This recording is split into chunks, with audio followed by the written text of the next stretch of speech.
it do, everybody, man? It's your boy King Crowder back again with another edition of Live on Sunday, man.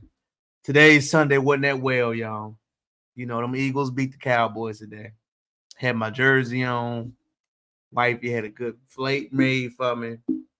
I try to enjoy myself, but you know, moments like today make it hard to be a Cowboy fan, I tell you, man. But shout out to them Eagles, them Kriegels. Shout out to y'all for getting that W tonight. I can't hate. All I can do is own and admit where I'm at, right? Now, on to the next subject, man. Missed last week, y'all. Had a heavy workload, had a lot of things going on, work professionally, emotionally, all that type of stuff. Catching me, my people back up, man. Actually started a new plan to work. Me and wifey had a Christmas party, a Halloween party we went to. That was incredible. Got to enjoy stuff, planning our marriage retreat coming up for the next venue, next moments. Got to go out, started my new workout journey that I'm trying to work out with. Shout out to Big Ock and the people that I'm trying to train with. Doing a whole lot of things along with all the personal things you need to do in your life, man. Also, men's group in Houston, Texas is really kicking off, man. Met some interesting people, got the vibe, see the growth of how everything is going.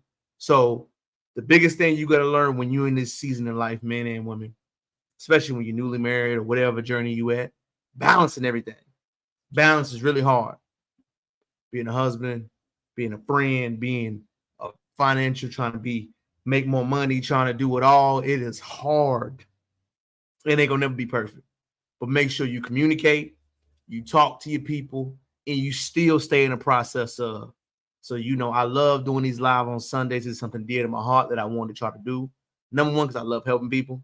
Number two, I think it's important to get multiple viewpoints on this subject. And even though I feel like I'm kind of a little bit late on the subject, I definitely feel like, man, as a man that has brothers, fans, advocates, and a huge man advocate, this Tyrese black male trauma story needs to be broken down and discussed. The number one thing I think it needs to be broken down with, man, why do we laugh so much at black men experiencing trauma? Traumatic things, traumatic situations, traumatic problems, and issues that we see coming about. We laugh at it. We think it's funny. We don't understand how serious some of these things that happen in these young men's life because we laugh at their pain. We laugh at what they go through. We seriously think it's funny. And while we laugh at it, man, I want to break down some of the words we laugh at, y'all. You know, when we always hear pain, I want people to understand pain is a unslighted significant of something that hurts. Pain is something that is hard to disclose to other people, but you know you're experiencing, right? Your pain could be soft tissue damage, mean like something you hit, you tweak your leg. It could be actually a broken arm, a broken finger, broken nose, a broken vessel in your body. But sometimes when you have pain and you try to describe it to people, most of the time they won't get it. They won't. They'll think that, you know, you're over-exaggerating most of the time. And for men especially, they'll think you're overemphasizing the injury. But a lot of the times, what men have the most time communicating is, in my humble opinion, is their emotional pain. Most men are not trained, taught, or educated how to discuss their emotional pain, how to be vulnerable with their emotional pain, how to, when you have emotional pain, even break it down. For example, emotional pain could be from a breakup. It could be from suffering, death, lying. People did something to you that was not true. If you do not, as a man, have an outlet to talk to families, relationship, or friends about the emotional problem you deal with, most men are not even equipped enough to know how to do it. And the one sign that it will be shown a lot is in your relationships. That could be intimate relationship with your spouse. It could be a relationship with your friends. It could be a relationship with guys that are younger. For example, we see young guys going off in videos. That is when they do not know how to emotionally communicate how they feel. Men are really inadequate in that training process of us. I do understand it is a lot tougher for us compared to women because women have more of a social outlet, quote unquote. But men, as you age, you will get to the point where you can emotionally communicate better.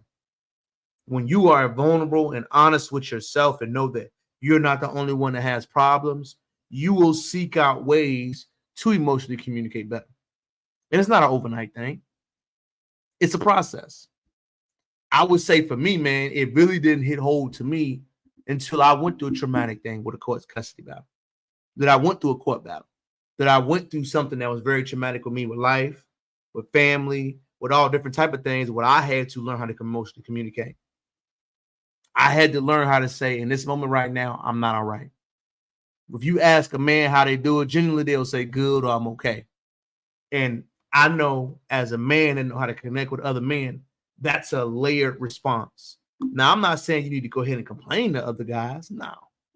But I'm saying once you get that connective mechanism, then you have other men that are like-minded with you, you learn how to decode that by saying, right now, man, I'm feeling a little tired. I'm feeling tired because I ain't getting sleep because I'm worried about the stress of these bills. I'm feeling tired because at work is hard, these long hours, and when I get home, I'm required to do more work. I'm feeling tired because I know I need to do more. Right now, me and my wife aren't on the same page. I'm feeling tired because I'm going through a breakup. Nobody tells me how to navigate that breakup, so I'm figuring out the best way I know how. Emotional pain is not easy to do. It's not easy to do. It's not easy to learn. It's not easy to maneuver through. It is something that is literally a trained process. And I'm going to tell you one of the most scariest things for men, that they have to learn how to be vulnerable and go through things. And I'm going to tell you one reason why most men fear going through their vulnerability phase, that they fear being vulnerable and open with people, that they fear handling that type of trauma that comes to you later. You know, one of the biggest thing they face is you disclose your personal pain, your personal trauma. People laugh at it. Man, King Carter, what you say about people don't laugh at people's emotional pain. People don't laugh at other people's trauma. People don't laugh at you going through something traumatic in your life and you think it's funny. Case study right here. People don't laugh at your pain. Y'all remember this story? Happened about 3 years ago, right? We made it a meme to laugh at Will Smith, not excusing his behavior after that. But in that moment right there, this man heard on a publicly live televised event that his wife was having an external affair with him. Number one, how did he keep his sanity and not react? Strong brother. Number two, a picture says 1,000 words. Does this dude look happy the way he heard that response? Well, shout out to Fred. Does this dude look happy the way he did that response? No. Does he look at peace the way he did that response? Does he look, even though that thing happened to him in that moment, do you think that Will got the love and the grace and the understanding he deserved? He heard in real time that his wife was infidelity on him. And in that video, matter of fact, let me play the video. In that video, we didn't talk about what happened to him. We were more focused on the funny things and the jokes behind it. We were more focused on, man, dude, Will Smith got cheated on. His wife said an entanglement, yada, yada, yada. But what I like to do, y'all, I learned this trick, right? Whenever you watch a video at certain places, turn the sound down. So I'm going to tell you a trick I like to do. When I watch stuff, I turn the sound down, I listen, I just watch with my eyes, right? And I'm going to watch with my eyes in real time who was hurt, who was offended, and who thought it was funny to see this happen in real time. Let's go ahead and watch. I want you to see something. I want you to catch his eyes, how he's not looking at her in her eyes. That's the first sign that you see right there, y'all, that somebody's hurt. He's looking down. He's having a conversation. He's trying to restrain himself in his thoughts and his words.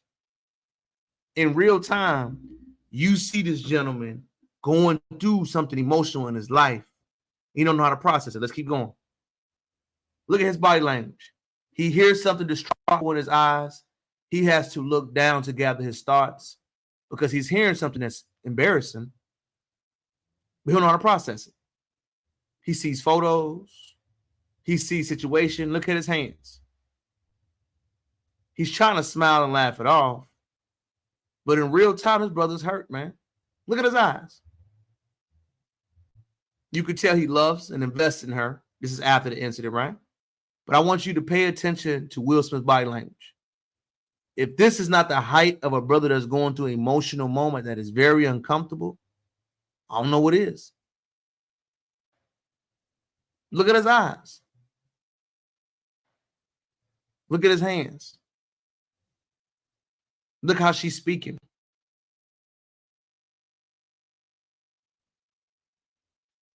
Any of these moments you've seen so far, y'all, as you look at stuff, does he look comfortable? No. What we're seeing right now, y'all, is a traumatic event that a black man is going through.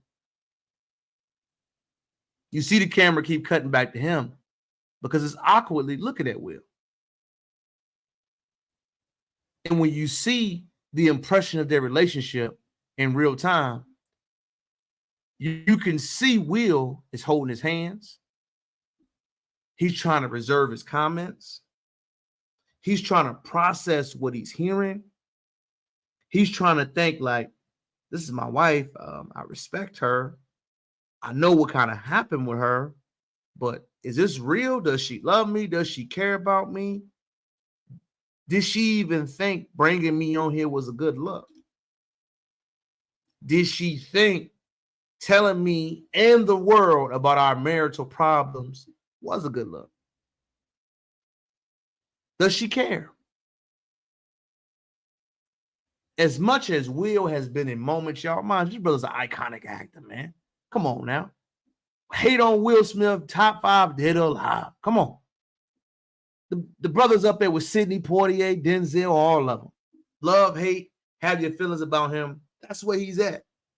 And if that brother can go through a humiliating situation where he doesn't feel the love and respect of his wife and the love and respect in a passionate form, and he can see himself being turned into a meme of him actually crying on vulnerability because he didn't know how to process what was going on, other men notice that, y'all.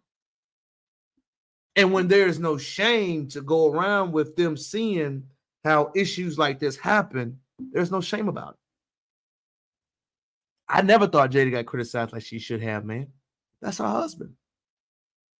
No matter what their relationship status is, that ain't none of my business. No matter what they was going through, that's none of my business.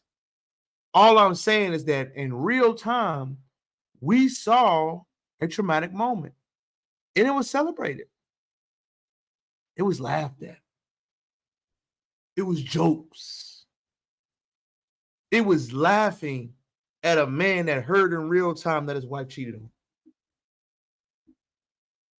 We knew it was. We still laugh with it. We don't think about the long-term effects that will come across long-term. Because other dudes going to feel that in their heart. They're going to feel distrusted, dispassionate. They're going to have feelings where they're like, man, I can't trust no woman. Will Smith, a top-tier actor that got a wife. If his wife can't deal with him, how am I going to trust him? That's what's going to happen.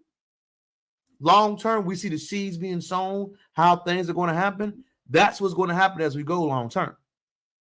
Next, not excusing this brother. I know it's going to be controversial.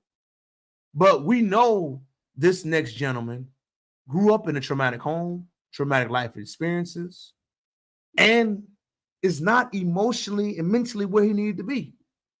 Not forgiving his actions, not forgiving what was said, what was done, what he did, whatever happened. I ain't talking about none of that.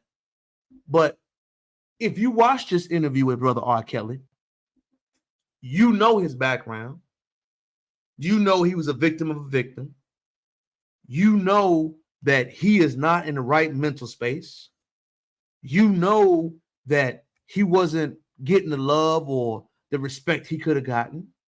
You know that if you listen to that interview, that he talked about his children. He talked about his children. He talked about, I can't see them. My wife is keeping them from me. I don't know what's happening. I'm trying to process it. I'm getting therapy. Yes, he is a person that needs help. Yes, they made money off him for plenty of years, but nobody offered him advice or anything. We saw R. Kelly in real time in that interview turn off the audio. Turn off the visual, y'all, and just listen to him. Not excusing his behavior. I can separate the artistry from the artist, right? But I listened to him. In that interview, him and his wife got kids. He couldn't see his children. He didn't know where his money was. He was economically poor. He was going through a lot of emotional issues. He knew what he was doing was not right. He knew he had a problem. He knew that he suffered something in his childhood that made him not be right.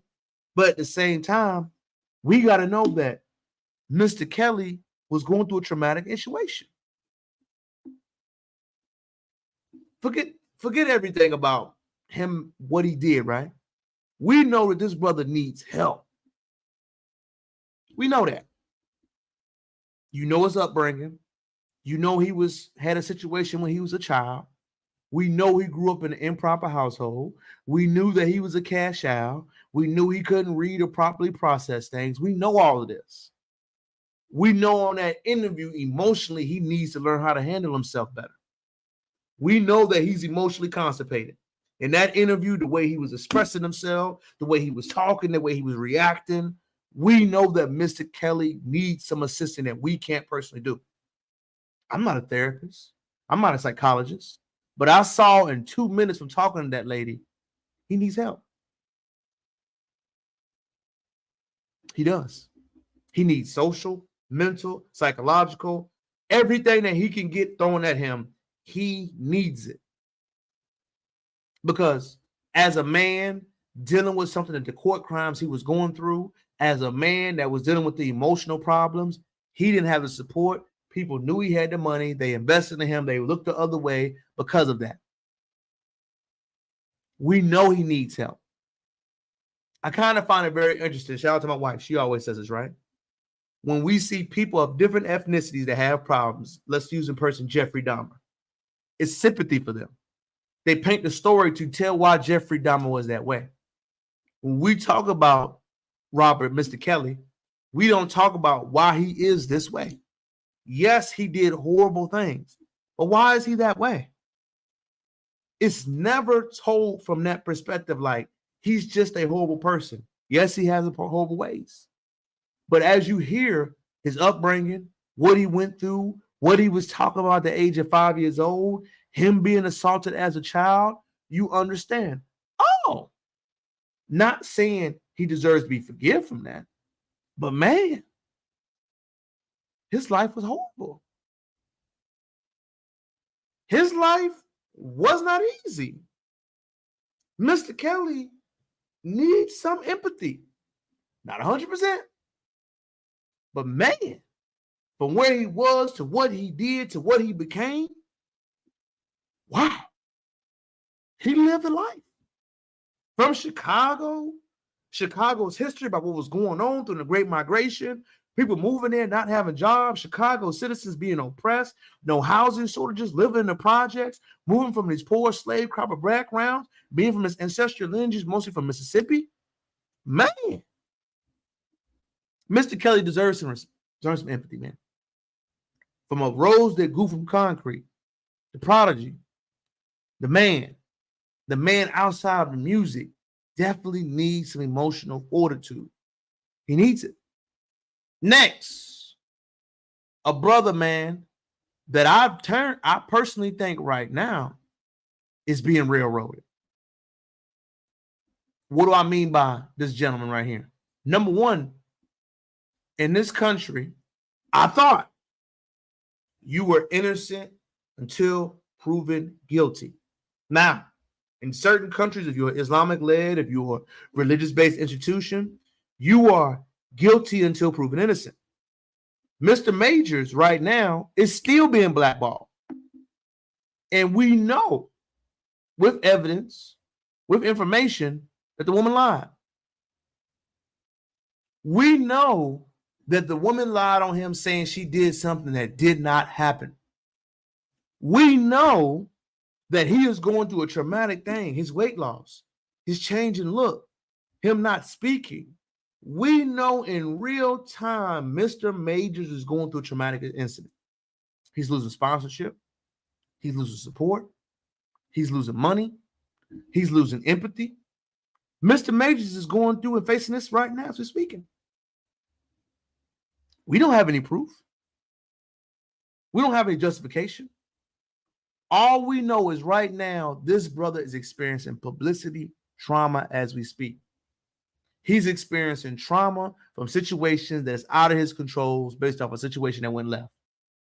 The brother's young, y'all. How old is he? Let's look at his age. Mr. Majors, how old is he? Man, what is he? He's 34. So a 34-year-old man someone make an accusation on him that is unsubstantiated. He has not been found guilty in a court of law. Still, he is socially pariah. We don't know if he did it. You are innocent until proven guilty in this country, allegedly. Right now, we know that he is experiencing trauma financially, personally, emotionally, and every experience trauma he's experiencing right now. Can you imagine how he's feeling when he goes home? You imagine how his neighbors are looking at him, his family members, being in the press. An accusation was made without even hard concrete proof. And right now, we are seeing a public traumatic incident. We're seeing a man go through something based off the accusation that isn't been proven or is substantiated. Not guilty. What I'm saying is that trust the legal system. We'll see what happens. But as of right now, what we're hearing, both sides of the court case, we don't know if he did it. Right now, we hear a woman made an accusation. We should listen, but we don't know if it's 100% true. It's been bullet holes through it. It's been many things she said that have been, we don't know, but he has been gone away. There was an article released today that Marvel will not have him in the next film. You imagine how much money he's losing? You imagine how much buzz or the stigma that's forever going to be on his name. Can he ever regain that momentum that he had when Creed was dropping? Will he ever be a headliner in a feature film? Who knows? I still haven't seen Johnny Depp post his situation. Even though he won and he was rightly proven innocent. Where have you seen Johnny Depp? Where have you seen any man that experienced a traumatic situation go from here? You haven't. The next guy that I know will cause some conflict because, man, you talking about a gentleman that is one of the most top 5 hated dead or alive. No matter what you feel about him, no matter what your thoughts are, this brother passed away. And there needs to be a certain amount of respect of somebody that passed away. There needs to be a certain level of understanding for the dead. But we saw in real time, he was doing some work, good, bad, or ugly, and that people had such an emotional feeling about what he was saying that we laughed at him passing away. Everybody knows who he is. He needs no introduction. Kevin Samuels. I know it's a lot when you hear it, but the one thing that was so impactful to me is that he had a child. He was a son. He was a father, a husband, a cousin, a brother, an uncle. He was all those things. And because he had some viewpoints that were polarizing, because he said some things that were uncomfortable, we made a lot of comments about him. We did. And looking back at it, he's been passed away, God rest his soul, for over a year now. People still laugh at him being gone. When he died, there was a celebration event. When he passed away, there were people saying he deserved that. No. He passed away due to his causes. He passed away, that chapter on him closed. But to have, man, heartless. To have people saying he should have passed away like that, heartless. to have people having strong emotional opinions about what he did and what he stood for, heartless. What he did while he was alive, that's one thing. But once somebody passes on, y'all, in Black American culture, you don't do that. I never heard nobody talk bad about Hitler as they talk about him. There was no mutual respect or understanding for what he was trying to do. And I tell people all the time, I know a lot of us aren't raised with our dads and family members that are uncandid, but I'm gonna tell you right now, he talked like my father. What? Men of that generation, unfiltered, unapologetic, stomp down, stand on business, forehead to forehead, nose to nose. That's how they talk. My daddy ain't never cared about my feelings. He was never empathetic. He was never nice. He was never real. You need to have an understanding. And I thank him for that.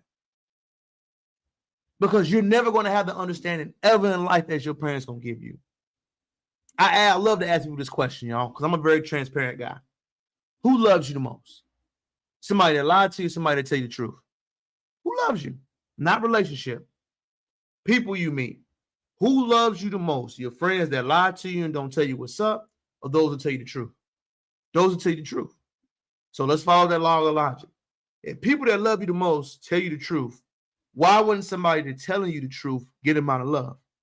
Oh, because they're telling you the truth that you find uncomfortable in that moment that you don't want to hear. I don't care what moment it is. The truth have no feelings attached.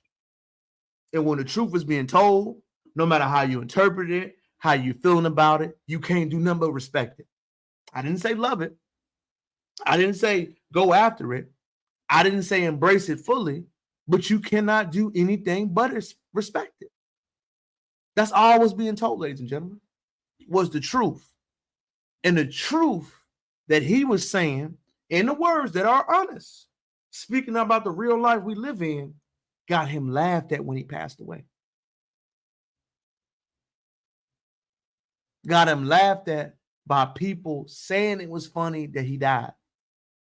Making memes about what he looked like, about different moments in his life, even though he was a cancer survivor. What that told me right there is that Black men do not have any solitude at any point in life. In birth, living, or in death. I've given you 4 examples of men experiencing multiple traumatic things in real time, and we had no empathy for it. We thought it was funny. Now, the one thing that was the most shocking and eye-opening to me, one of our final videos that we must see that we've shown before here, but we saw the great, legendary video of Kirk Franklin. I wasn't aware of his story, y'all.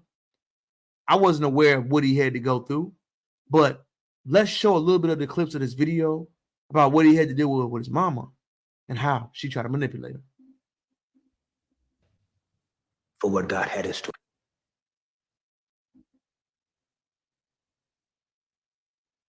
Sorry right now. Trying to get the load up, y'all.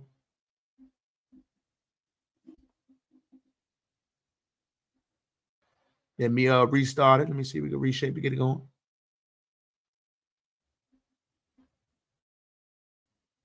Play it again.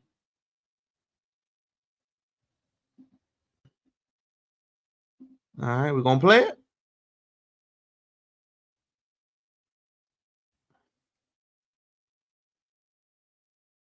It's acting up, y'all. Give me 1 second.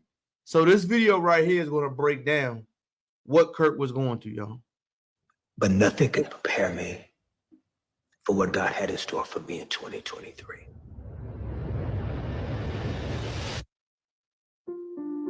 Saved message.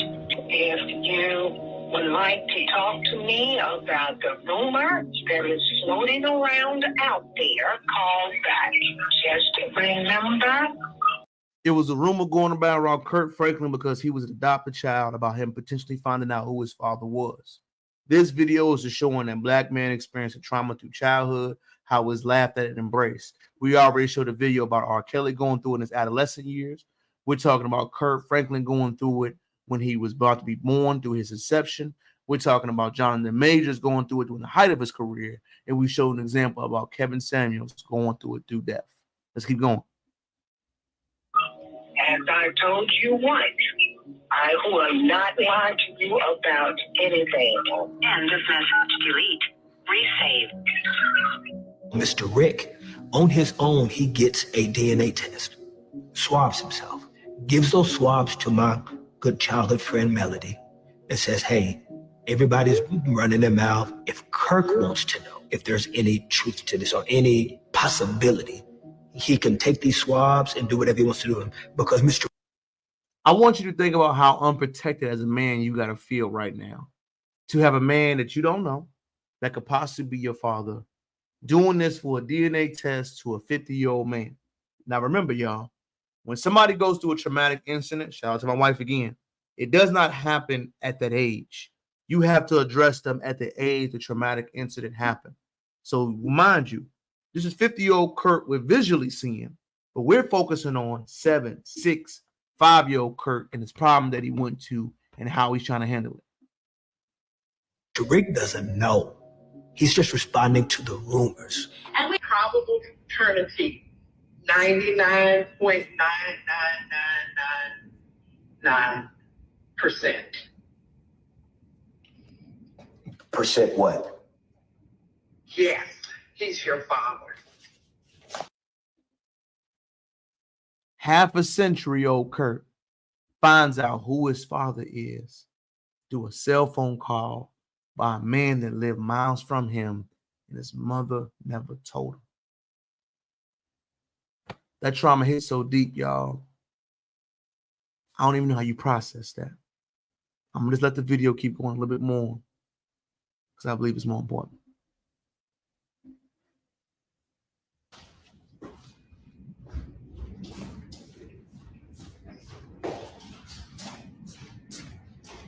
Right there. I'm going.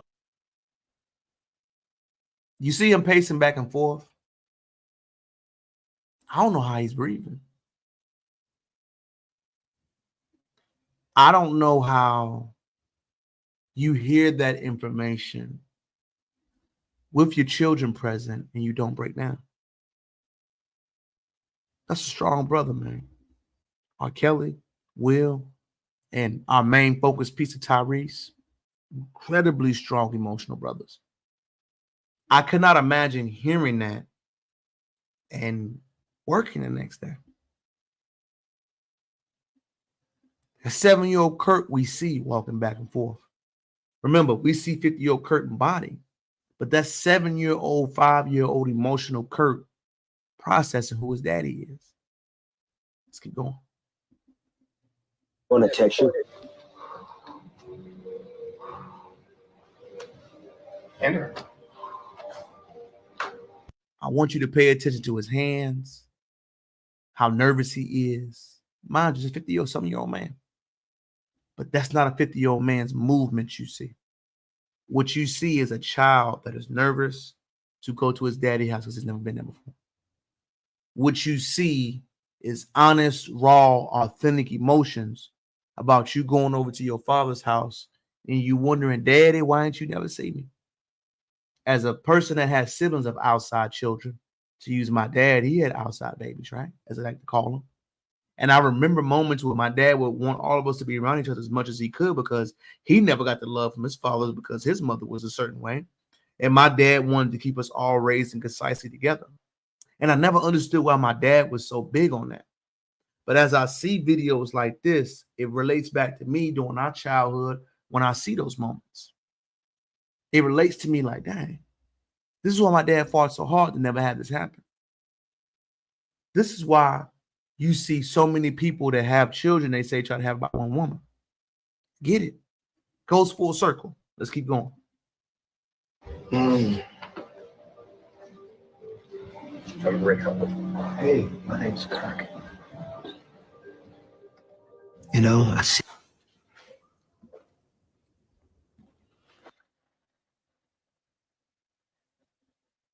The video's pausing again. I think that's enough.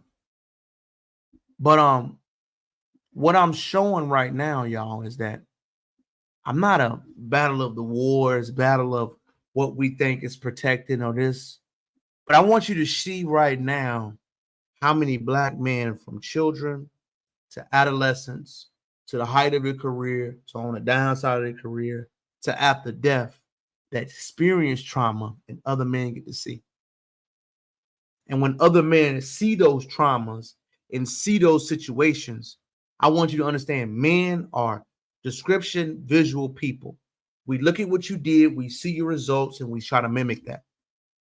If you see all these results from prominent figures that look like us, come from our background, come from our ethnicity, our legacy, and our gender association, if we see the outcomes they get, why do you think it will be different for us? That's the question I think most people don't understand about men. We're visual creatures, right? We see that. I gave you an example from every part in life of Black men experiencing trauma, and we think it's funny. In that video with Kirk Franklin, you see 5-year-old Kirk expressing to his mother and his auntie about his trauma, and they laughed at it. They laughed. They thought it was funny. They thought it was funny that a man that was going back to his youth explained to them, man, I'm hurt by this. They didn't even know how to empathize and understand what he was trying to do. They laughed. The laugh was really an embarrassing laugh. Catch that, man, as you grow and you age. That was an embarrassment laugh. That was a laugh to say, I'm uncomfortable, but instead of let it stew, I'm going to try to do a joke to make it get off me. And the reason why this is so important, y'all, on the second half of the show, I want to take a deep dive into Tyrese, man. And I'm going to dive into it, chop it up, dice it up, and I want to make it, cook it right for all of us to really champion this. So what I want to do next, y'all, if you're new to the channel, sorry I ain't even tell everybody, comment, like, or subscribe. Make sure you give me your feedback on what you think, what your thoughts are so far. If you're on the playback, please let me know. First time we had it live in 2 weeks. I missed y'all. I hope y'all been liking what we've been dropping. What I'm going to do right now is I'm going to take a break because I need to gather my thoughts, because next on this subject, it's heavy. And we deserve, number one, to give this brother an apology, and number two, to know that we were all wrong. And I'll lead the way. I will openly admit to another brother that we apologize to you and that you need to hear it. He may not hear it. At least I know off my conscience that it was done. So with that being said, hang with me live. Please stay put. I'm going to be back. I promise. All I'm going to do is stretch my legs, give me something to drink. Because when we go back here, I need everybody to put the seatbelt on, baby. Because it's going to be heavy. And on this next portion, we're going to talk about our famous brother, Tyrese. But I promise. Be back.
man. Thank you for waiting on me, y'all. Feels good to be back again after the break. If you did not know, today's video was about Black men and we laughing at our traumatic experiences.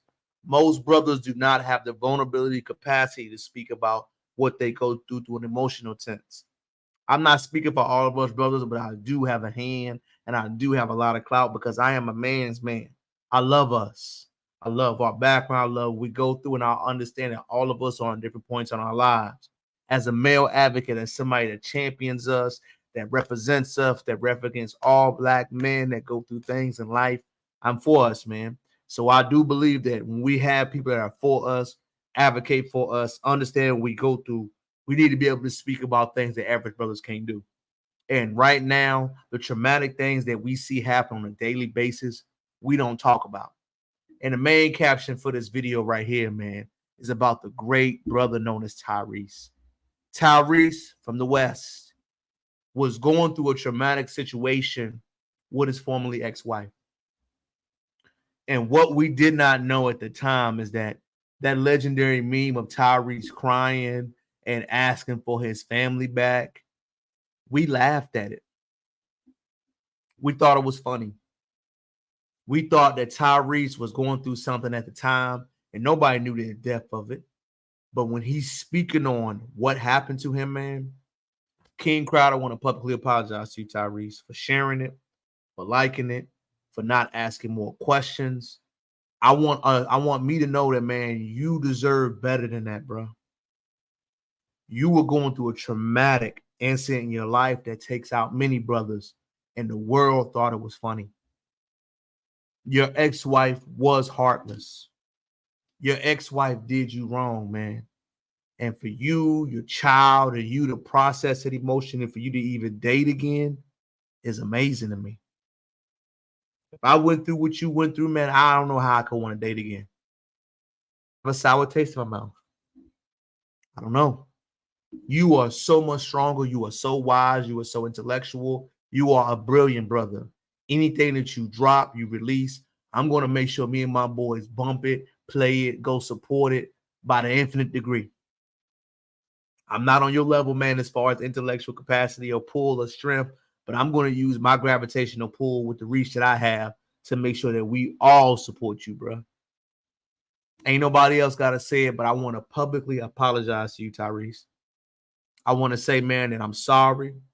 I wish we all could have knew. I wish you would have spoke up right when it's happened. I wish we would have had the listening ears to understand what you were going through in that traumatic moment.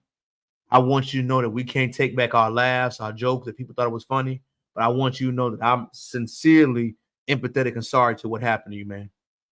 That traumatic moment was life-changing. You could have crashed out. You could have went to prison. You could have done something crazy like many of us brothers do, especially the young brothers. That's where you see those shootings, those crimes, those situations you see with that it's behind women, it's behind money, and it's about some access to the experience that happened. You know how many dudes I know that had their baby mama getting talked to and they killed somebody? You know how many dudes that went through a situation because somebody's girlfriend was talking to somebody else and they shot him? Do you know how many dudes are in prison right now for experiencing what you had in Snap? For you to level up, still make money, still date, still be in your child's life, salute you, man. Shout out to you. From the bottom of my heart, we love you, man. And for those that don't believe and don't understand why Tyrese acted that way, I want to play a clip of his ex-wife speaking. And then I want to play a clip of Tyreek holding it down and emotionally communicate what he's saying. So as of right now, let's go ahead and play the video of his wife, ex-wife. Name is, I don't remember her name. I'm not even going to give her name.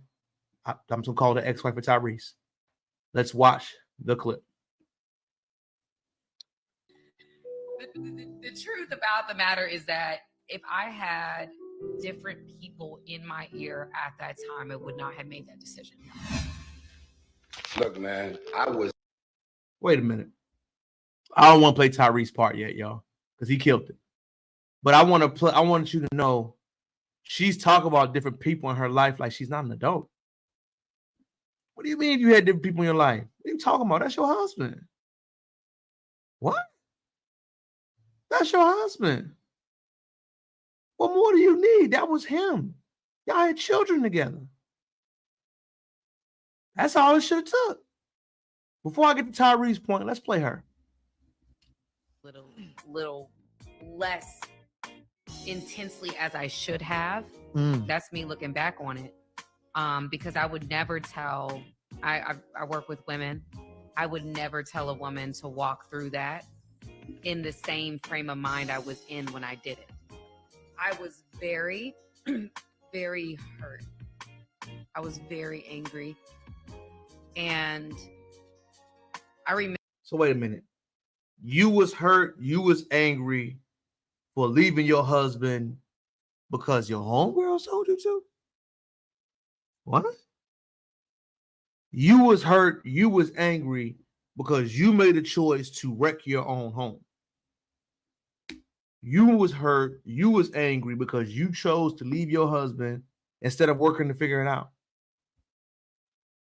You was hurt, you was angry because you was going through something that was intimate, involved you and your husband, and instead of you trying to figure it out, working it through it, you made an irrational decision. You was hurt, you was angry, so you decided to become a divorcee. And you want all of us to feel sorry for you of choices that you made. Yeah. All right. Let's keep playing it. Remember, like, when I made like the decision, I was like hysterically crying on the phone with my attorney. That was not the person. So you cried to your attorney, somebody that you're paying for a service to do something. They're going to do what they want to do because they want to get compensated. Let's keep it real, man. The attorneys, the lawyers, the doctors, they are not your friend. They are service providers. They need you to provide their service so they can get compensated. You're crying to an attorney, he's going to encourage you to get divorced. Tell me a divorce attorney that doesn't encourage the client to get divorced. Tell me a doctor that don't prescribe medicine. What? Wow. How old are you? How old are you? I should have been on the phone with when, like, that's a whole nother conversation. But anyway, I was hysterically crying. You should have been crying to your husband and having the energy and enthusiasm to figure it out. That's who you should have been crying to.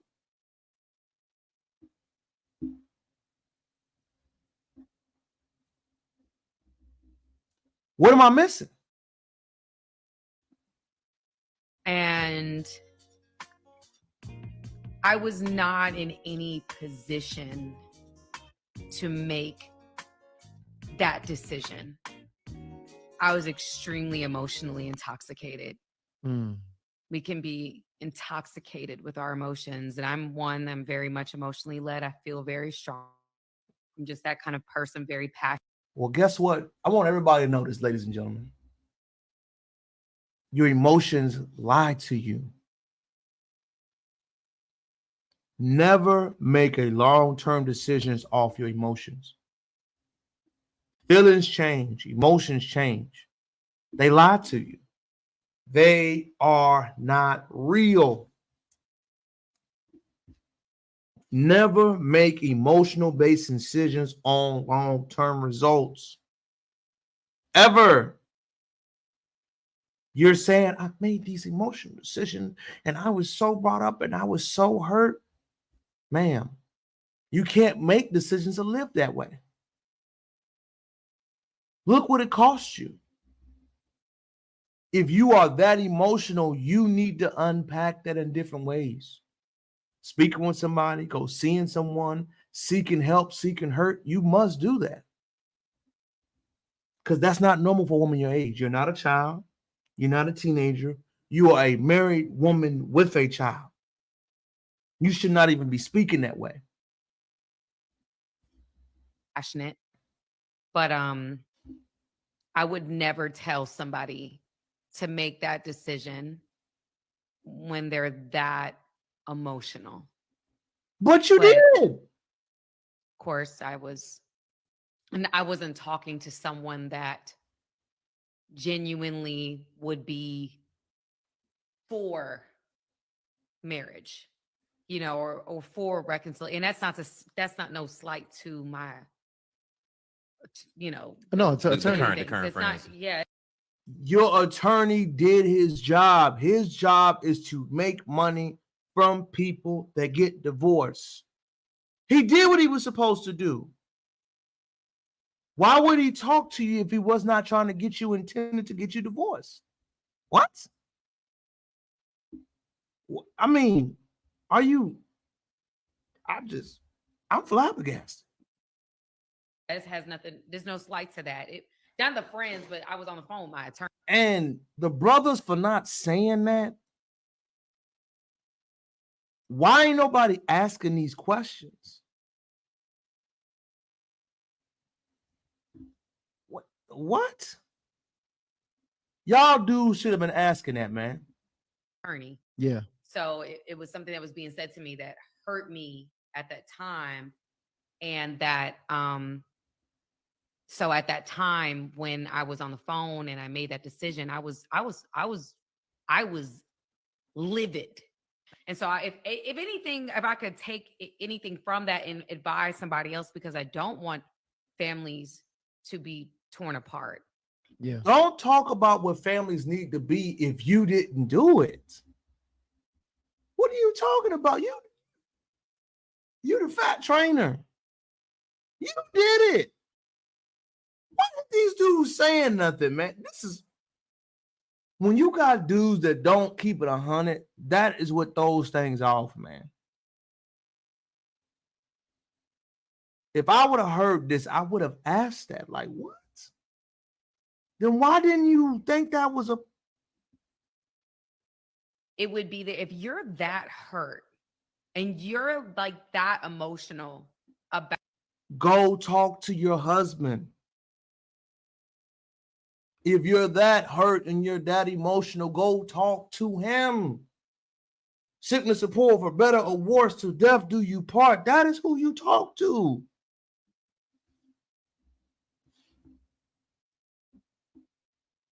About someone, that's not a lack of love. Like the opposite of love is not hate. It's indifference. It's void of love, void of feelings. And so if I'm that emotional and I'm that hurt and I'm like on that level where I'm just like, I can't stop thinking and I'm just obsessing over why I'm hurt. If it's misguided and misdirected, it can go in a bad direction. And so I think that any brothers that talk to this girl, man, need help. Listen to this. Yeah, they need help. I'm listening and wow. This is terrible. with that being said, I didn't know that at the time. Yeah. And I made a decision like, well, I'm so angry, I'm so hurt. And, this is, and I'm just like, forget it, like, never mind. Like, I need to be done with this. This is horrible. You just ruminating on all the negative things and not focused on any of the positive things. I posted a reel, and I mean this. I really mean this. There was a guy who was talking about that when before he decided to marry his wife, he had said or had told his wife that he needed to choose the people that would speak to her in her most emotional moments. I can't listen to her. I'm sorry, audience. I feel like she's a liar. I feel it now by hearing her talk. I do. Who you talk to in your most emotional moments is your husband. What are you talking about? Ladies, do not listen to this woman. She is crazy. She needs help. Like, thank you, Mr. Vision. I can't even fathom you telling me that I'm going through this, an emotional response, and your response to me is then, Oh, I'm going through something. Who do I talk to? The man that you made a vow with, the man that you decide to have a child with, that is who you discuss. I'm not discussing anything with our wifey. Everything. Even if I don't want to talk to her, I'll figure it out. One more. And it was people that would be for the relationship. Right. And I know a lot of people had different kind of like comments about the person and everything like that. But the message of what he was saying for me resounds true, because the people I had in my ear at the time. She's a liar, y'all. I can't. I'm sorry. I can't get through it. She's a liar. I can sniff it. I can smell it. Those dudes there did her a disservice. Nobody asked her the for real questions. I'm sorry. In that moment, if I hear someone speaking that way, I'm going to say something. My BS meter is too strong to be like, wait. You was married and you ain't even chose to talk to your husband. You just left him and you ain't say nothing. Something don't sound right to me. My spidey senses are tingling. And in that video, hearing her talk, them panda bear dudes that she had right there, they ain't say nothing. It was too quiet. There was no real comments being said. I can't respect that. But what I can respect, y'all, for ladies and gentlemen, if you did not see it, is again, our brother, Tyrese, standing on business. Let's play him. He said a mouthful, y'all. Grab your seat. Video of my ex has now gone viral. She is loving it. Congratulations, you went viral again over something else that you said, because you're trying to build up your YouTube page and get your followers up. Listen, man, listen. If you had people in your ear that influenced you into leaving your husband and your one-year-old child, your innocent one-year-old child, we both were divorcee kids, grew up in. Wow. Tyrese is honest, man. His level of vulnerability, I aspire to get to. What he said, did y'all catch that? I am a divorcee child. Congratulations. You are doing this to gain a following. Congratulations. You are going viral and people are talking about you again. He sees your plays before they're happening. He knows what you are doing. He is emotionally competent to look back at the situation, own what happened, and to speak transparently about what's up. He's saying it. Tyrese, emotional level, 1,000. Toxic environments, torn in between our old family, new family, stepfather, stepmother. That's a life that we both lived. And you packed up a one-year-old, put a COVID mask on top of the Ring cameras, and I was literally in an airplane on my way home to fight for my marriage and my family. You're heartless. Wow. You pack up a 1-year-old, you cover up the cameras, you knew he was on a plane coming home. You are an awful person. Tyrese's ex-wife needs to be shamed.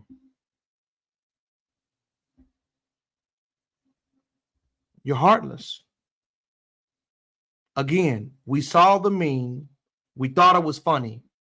But Tyrese did not crash out. He did not suffer what most men would go through. But what he said right there, wow. I have chillings down my spine as we speak. None of your friends recognize you. This is all about money. If you had friends in your ear, you're lying, you're gaslighting, you're playing. The only person that was in your ear was your mama. Her name is Patricia Randolph. You didn't have people in your ear. The amount of people that was supposedly in your ear, you also had a whole lot of people like Aventer Gray, Taffy Dollar, Creflo Dollar's wife, who married us. You had a whole lot of people in your ear telling you that you're about to do something stupid, impulsive, and y'all are actually not going through anything that would make you want to leave your husband. Let's Wow. Tyrese is cooking. go even further. When Aventer Gray and Pastor John Gray were having their own marital issues at the time, you arranged a therapy session with Aventer Gray at our house. And when she walked out of her therapy session, she walked into the foyer where the Bumblebee is, and there was 50 boxes with like 7 or 8 people there packing up all the shit. So you're giving relationship advice while not listening to your relationship advice. The worst kind of person. Leave the house. And I was in an airplane on my way home to try and fight and save our marriage. So if you had people in your ear at the time, they must be still in your ear, because you're still trying to get $20,000 a month for a 5-year-old. You make $160,000 a year on your own. This is all a game.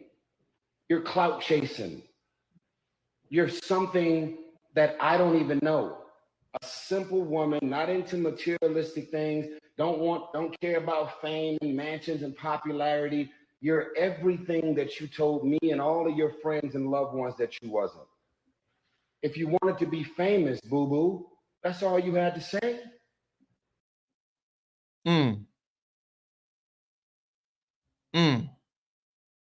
Men, Tyrese is emotionally 1000% vulnerable. Will Smith, I wish, brother, that you had Tyrese level vulnerability. I'm still hoping you get there one day, Will. But this is what most men should aspire to be. You didn't have to play this game that you wasn't. Now you out here playing on single mothers and their emotions, playing on women that are actually in abusive relationships and fucked up marriages that are toxic and dark and dysfunctional.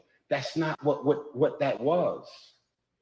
You think I would have a song entitled "I Don't Think You Ever Loved Me" if I didn't really feel that way? You think I would have a song out called "Love Transaction" if I didn't realize that it was never love, it was just a transaction? This shit is about money.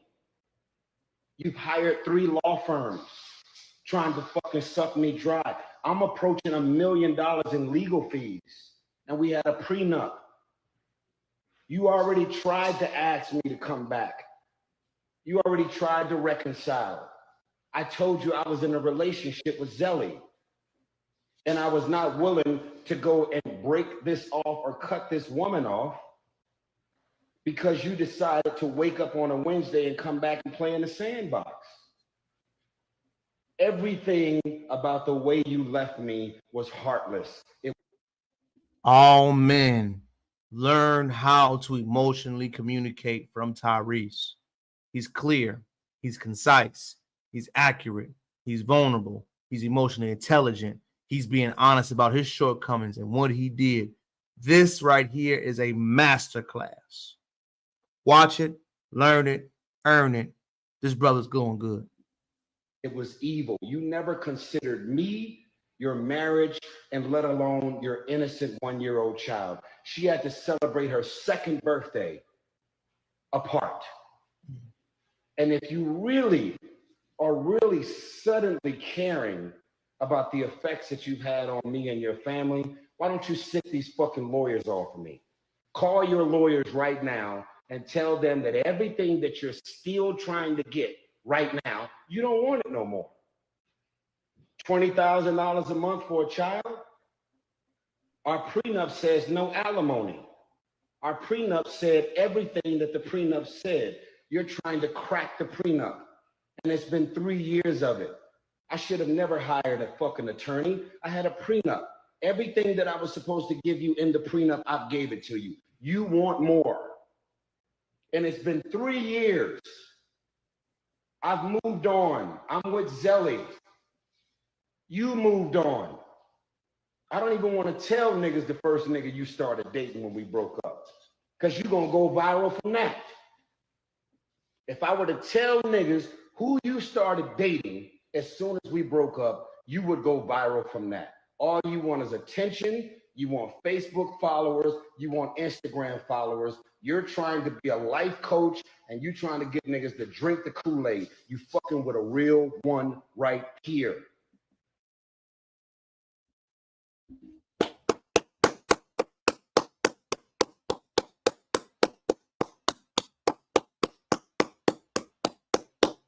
I wish I had the round of applause button.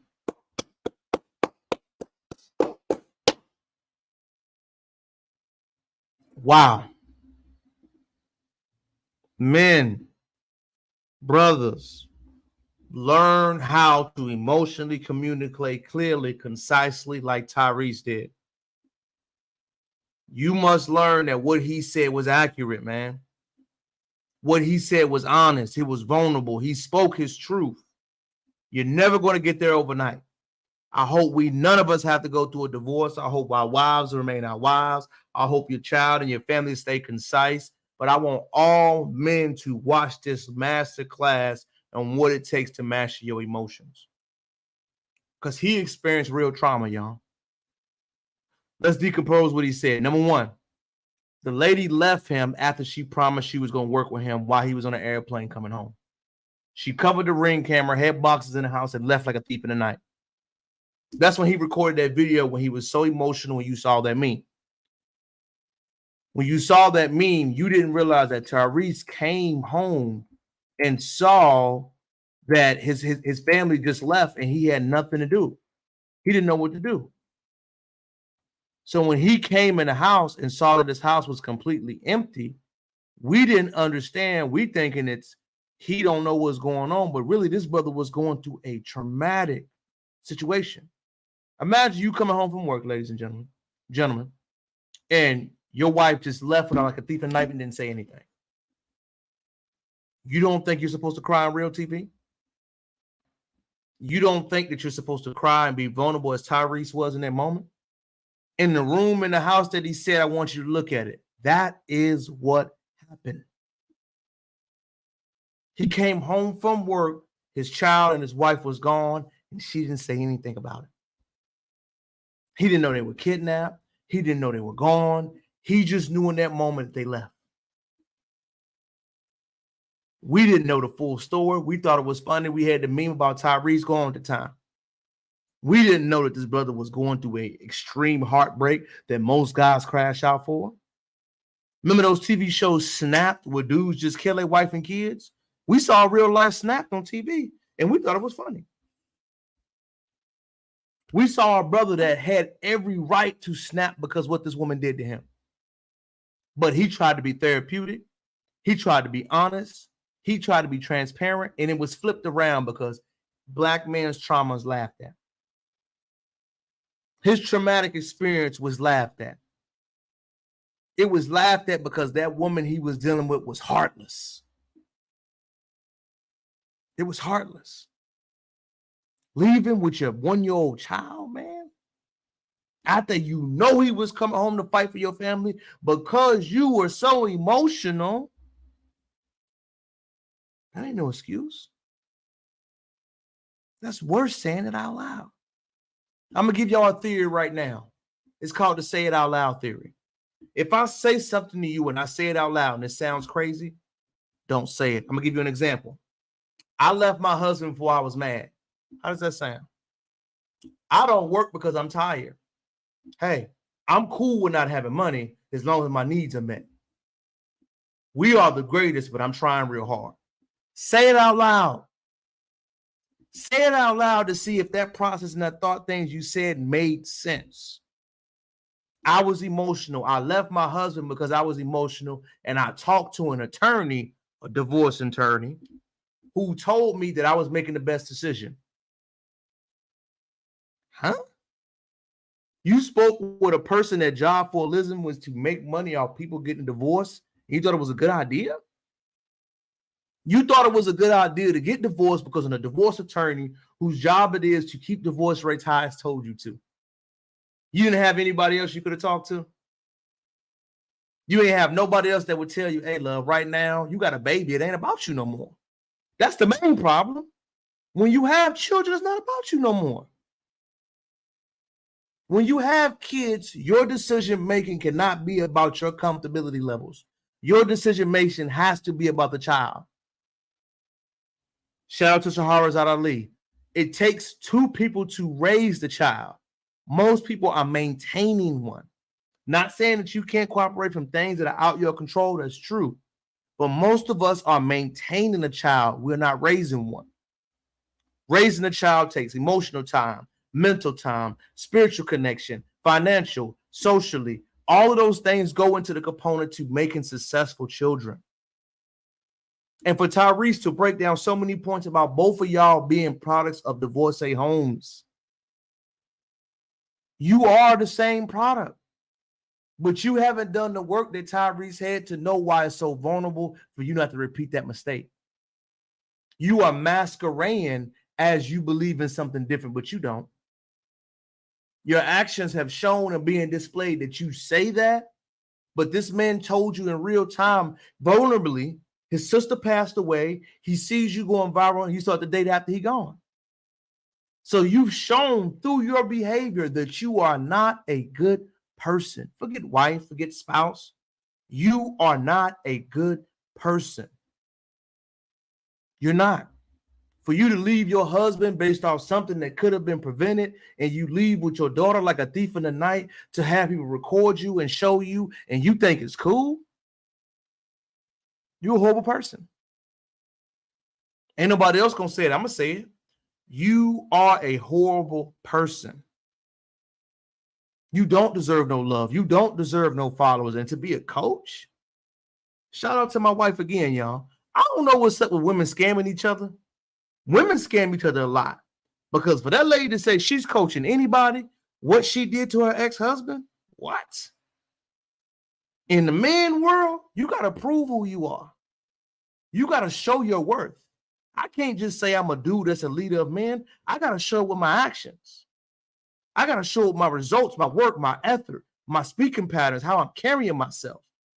I'm not saying I got it all figured out, but in the man world, in the man capacity, you got to show something. You can't just say, oh, I'm this. No, you're not, man. Your husband got on camera and told us what you did to him. And you know what the sad part is, y'all? Traumatic things like this happen. And when men go through the traumatic things at all ages, you don't know how it messes with you long term. Tyrese is a best case scenario, right? But scrolling through things like I do, I want to show y'all 2 more videos of street guys, street people that have decisions happening to them based on trauma and how it affects them tremendously as life goes on. So if you don't know this brother, South Florida, stand up. His name is Keith, man. Heard a few of his videos. Street guy, Keith Wallace, gold grill and everything, straight out of Dade, 305 till I die. Love South Florida. Love it. Love to visit, love the environment, love the people. But this brother right here was young, made his mistakes. But I want y'all to see in real time how his trauma affects him. And I want you to look at this brother. And it's a little vulgar, but I want you to watch it. You feel me? The way they portray prison, like on movies and the document, listen, bro.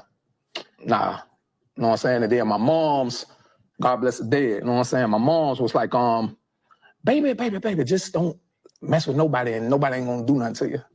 You feel me? It don't work like that. Right. What? No, bro, like you got to click up with somebody. Yeah. You can try to play the cut and be chilling by yourself if you want to.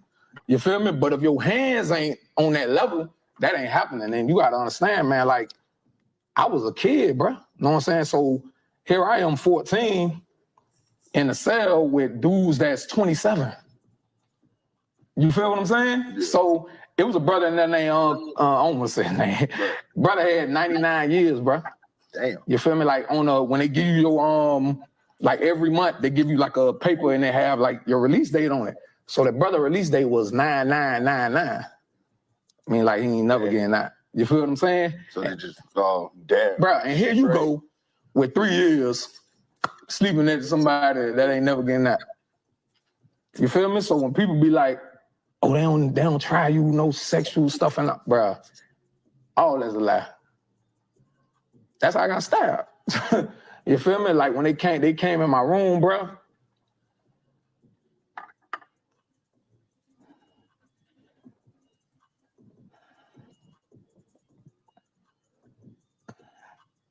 Excuse me.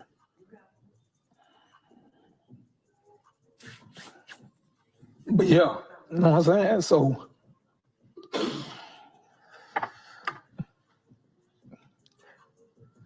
like every night, bro. You know what I'm saying? Like I can't sleep, bro, to this day. Feel me? Like I had no idea what he was talking about. You feel me? The way they portrayed prison. I come from a street-oriented family, y'all. And shout out to Keith Wallace again, man. He's emotionally intelligent enough to say it without saying what he went through. Again, let's full cut capsulate our event, y'all. We got prepubescent, Kirk Franklin. We got growing up. We got men full prime. We got coming out of your prime, and we got after death, a Black man experiencing trauma in real life. We see it from all different levels, how it's laughed at and how it can affect you, especially if you ain't got the help to get it fixed, man. Keith Wallace's story is extremely sad. A 14-year-old young man, don't know no better, going in a poverty-stricken environment with people that ain't getting out, that have no curiosity, no capacity, no vision. And you see what happened to him. He's telling you that he had his 3 years and other dudes had no release date, no dream in sight. And stuff does happen that they lie about. We are seeing a traumatic event from Black man happening time, era, place, situation, from hood to ghetto to social to higher up to bourgeoisie. It's happening. It's happening. Visually, you can see it in all capacities, y'all. And that's okay. But as a man, what I want to try to do for all brothers is to try to give you the roadmap as best as possible. The traumatic things are going to happen sometimes, man. Ain't nothing you can do to avoid them, but have your community on tap. Stay in your purpose, stay in your mind frame. Number one, man, all brothers, get time to invest in your mind. People always say you got to travel and do that. Now you got to read, man. You got to audio book it. You got to do anything that makes your mind lift your muscles. How you got to work out to get big and strong? You have to work out your mind mentally to get strong. The biggest gap of separation I see right now, y'all, where I'm at in my journey of most people is mentally. I still spend time to invest in my mind. I can say that I'm ahead of a lot of my peers and people my age, but I still choose to heavily invest in it because I still got a way to grow and go. Men, we are missing a huge component of that Esquire phase. We are missing that component of learning, of curiosity, of intellectually, of wanting to see, of wanting to learn, of wanting to have that solitude, want to have moments on our own and moments in where we got to handle trouble from apart motions. We see Keith Wallace, street brother, part of my family. My daddy is street ninja. From the death of me. Got street brothers in my family. I'm used to being around that type of culture. They are emotionally diseducated on how to experience trauma. Many of them are raised by women who are not taught them that you cannot react like women being a man handling traumatic events. You can't. As a man, you must realize how to handle that. Socially, personally, when things happen to you, you must figure out ways to communicate, socially talk, handle, maneuver, how to handle those uncomfortable situations. Now, I'm not saying I know everything on which way to solve it all the time, but I'm telling you in real time, the history of trauma is real. And when I talk about historical trauma, y'all, I'm talking about through families, through real life situations. If you ain't never really had no daddy to show you how to navigate that or gather that, you must educate yourself on it or be around people that can teach you something on it. Historical trauma is multi-generational, ethnic group, on upbringing, on social status. It's many things that when you can experience it. And it's uncomfortable to talk about it. If you are a Black American, you were forced to migrate in this country. If you live in Chicago, New York, LA, any of our metropolitan cities, Houston, you were forcibly migrated due to generational trauma and historical trauma. You were. If you've never been back to your natural roots to see why your family moved during the Jim Crow South, to move here from this place, knowing that the generational racism, crimes, and everything they experienced, you have gaps of trauma that you haven't experienced or discussed at this moment. I'm not saying everything is going to be solved. I'm not saying that everything will be completed, but I'm saying you must be aware of that. And when you are aware of that, you need to decode the information. As a man, find out who you are and your background. Go all the way back to inception if you can. I know a lot of the history is not taught to you, but it takes a little bit of time to do it. Like I said, step one, work your mind. Step two, figure out who you are in your background. If you're a Black American man like me, I made a consistent effort to go all the way back. I made it an effort to find out my father and who his generational background was. I made it an effort to figure out my mother's background, my ethnicity. I made it an effort to decode and have the information needed to intelligently talk about these things. I had to do that. It wasn't on my mom. It wasn't on my dad. It was on me. And when you get to that point as a man, when you're taking the ownership to do that, your consciousness is a different level, man. Mentally, you know where you are, where you came from, what infancy, where you were born. When you can do that, your confidence, man, is through the roof. Your attractiveness, the way you carry yourself, the way you do everything will be different. You got to take the moment to decode that. Now, I'm not saying it's going to be easy. I'm not saying you ain't going to have falls along the way. Hey, I've had my court battles. I've been laughed at. I ain't had no money. All of that will happen. It will. But you got to know, as a Black man experiencing a lot of different results in this country, a lot of us don't have it because we're not aware of it. We're not aware of it because we don't talk about it. We don't experience it. We don't break it down. We don't decode the information. We don't do that. We don't. And once you make that first step to decode the information and to learn about it, that is when you begin to see better, man. You got to tell yourself mentally right now, I'm going to stop some generational trauma from happening to me. As a man, I need to figure out a better way to handle the trauma and talk about and discuss it. As a man, I know the historical trauma is in my family, but it's going to take me and my legacy to make sure it don't keep going down. In my legacy and where I'm going with my family, I need to take ownership for that. I need to understand what it takes to be there from a different level.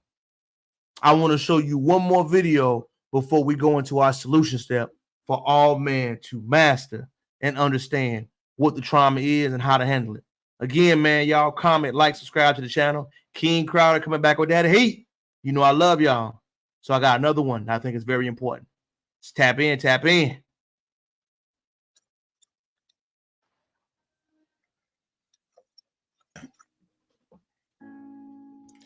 I want you to know that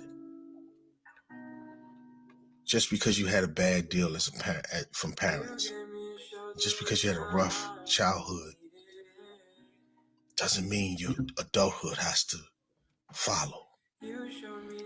Don't sacrifice your adult life.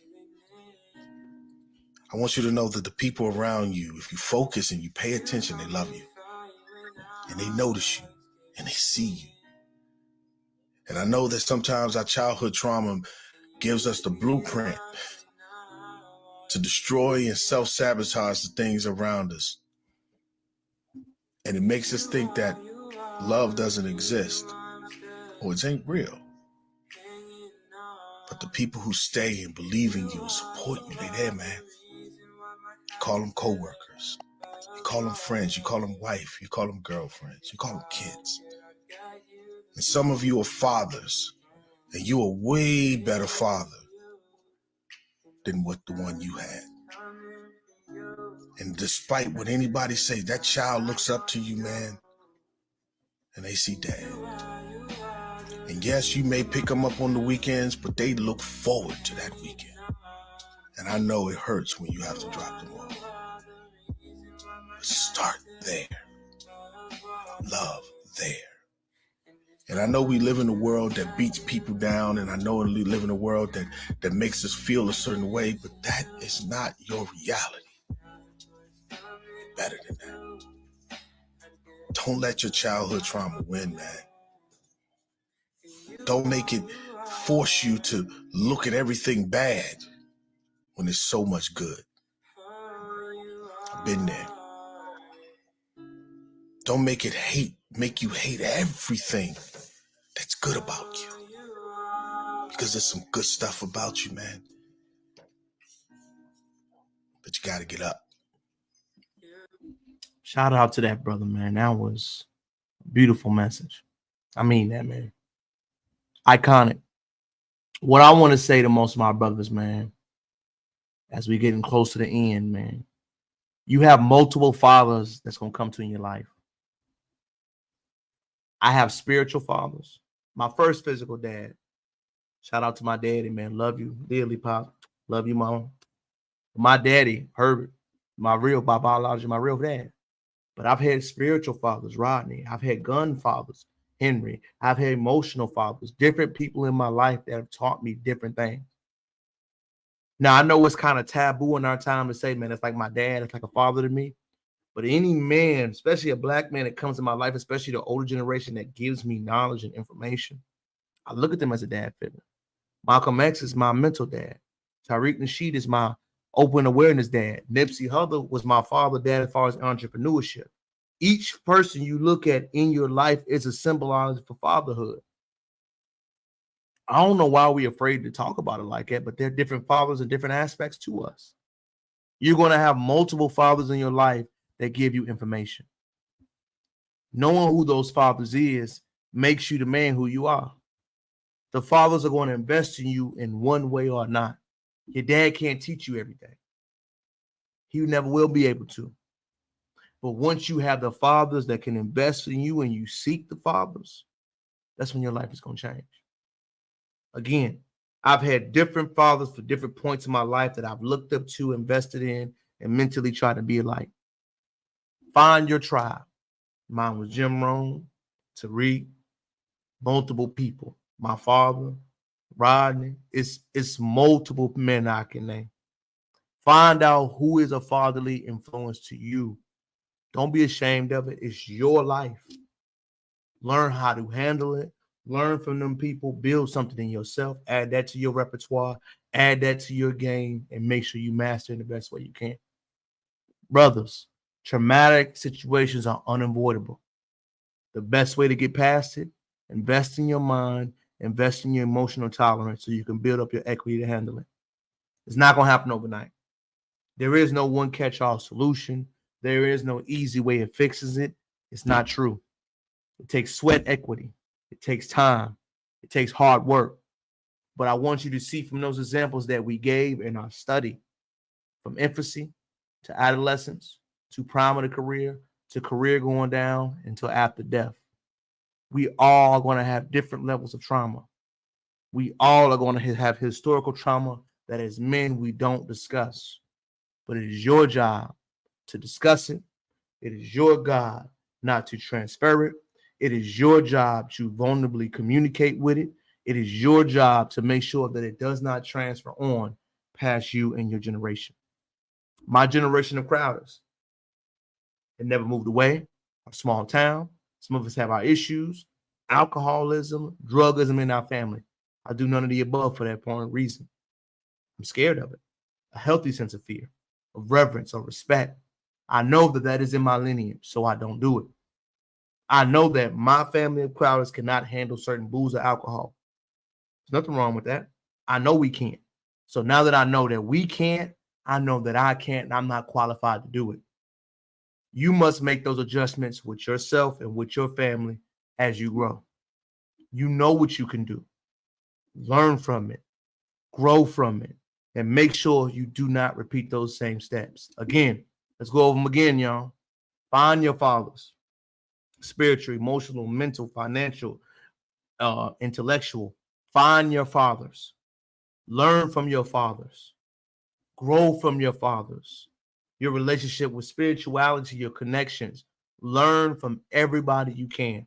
Number 2, expect and know the trauma is going to come. When the trauma is going to come, learn how to vulnerably communicate with it.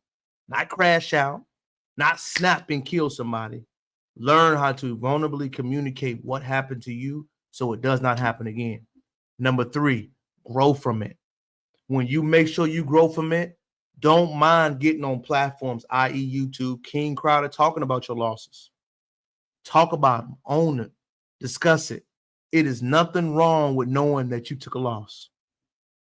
People that act like they never took a loss, lying. Know that you took a loss, grow from that loss, understand what that loss meant to you. Don't be afraid to talk about that loss and grow from it. People that ain't losing ain't trying. If you never make a mistake, that means you have never tried anything new. If you've never tried anything new, that means you've never moved, you've never grown, you've never gone anywhere, you've lived life the same way. One biggest fear, y'all, and I'm going to go ahead and end it up. I don't fear anything but being in the same place that I was last year, not growing, not developing, not learning. I can handle a lot of things, but I cannot handle not growing mentally, spiritually, emotionally, financially, and socially. Make sure you grow. I'm not saying large amounts of growth, but remember, 10% growth over a year is exponential. You could tweak one little thing to your resume, to your repertoire. You'll be a better person. It's your boy, King Crowder, back again with another edition of Live on Sundays. I missed y'all so much. I promise you I'm getting back in my routine. I'm going to try to keep my motion going. I want to thank y'all for anybody that could watch the channel. Hopefully you learned something. I always learn from you. Hope you learned something from me. Please make sure you hit that comment, like, and subscribe button. Let me know your feedback. Let me know what you thought was going on. I hope you like our growth and what ways we're going. I hope you learned something from me as I learned something from you. I'm going to play the vibes for a little bit. Say bye to your boy. I'm going to say bye to you. Love you. Enjoy your work week. Mentally get where you need to be. Music, whatever you need to do. Because remember, today is the official start of a new week. And we only got 2 more months. So 2024 is in the building, baby. Let's spend time. Let's invest in it. Let's focus. Let's circle ourselves. And let's make sure we get ourselves ready. It's your boy. Check it out. Until next time. Hey.